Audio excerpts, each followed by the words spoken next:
Hello दगड़ियों, कैसे हो? स्वस्थ होंगे, मस्त होंगे। मैं भी स्वस्थ हूँ, मस्त हूँ।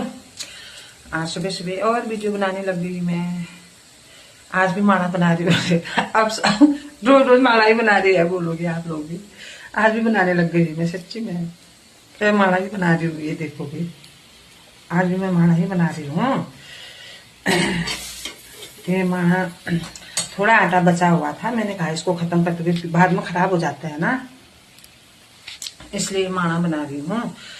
सुबह नहा धो के अपना दिया बत्ती करके सब कुछ करके मैंने कहा नाश्ता बना देती हूँ। तो ऐसा ही हुआ है, क्या करूँ फिर।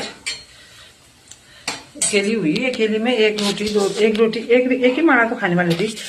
आजकल खा रही हूँ, तब नहीं तो परहेज में ही रह जाती हूँ मैं। कभी कुछ हो जाता है मुझे, कभी कुछ हो जाता है, खाती नहीं हूँ।